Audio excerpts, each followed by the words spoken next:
hy vryf op jou af.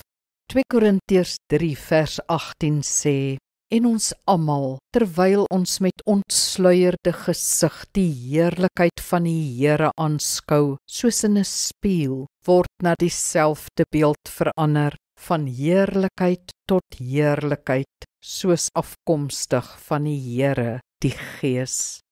As jy jou gebedslewe wil verbeter, moet jy nie oor die woorde of die vorm daarvan bekommerd wees nie. Dis nie waar gebed begin nie.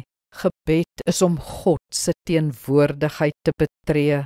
Sy teenwoordigheid is dit waarna jou gebed smag. Alles wat daar voor hom gebeur, is gebed. God se teenwoordigheid verander jou, sê Paulus in hierdie vers. Soos ons God se heerlikheid aanskou, sê hy, so verander dit ons om soos hy te word, van heerlikheid tot heerlikheid. Hierdie transformasie is iets wat die Gees in ons bewerk as ons bid. Ja, 'n groot stuk geestelike groei vind van self plaas as ons net by hom kan uitkom. Hy vryf op ons af. Begin jou gebed dus deur sy teenwoordigheid doelbewus te betree. Jou woorde sal van self reg uitkom.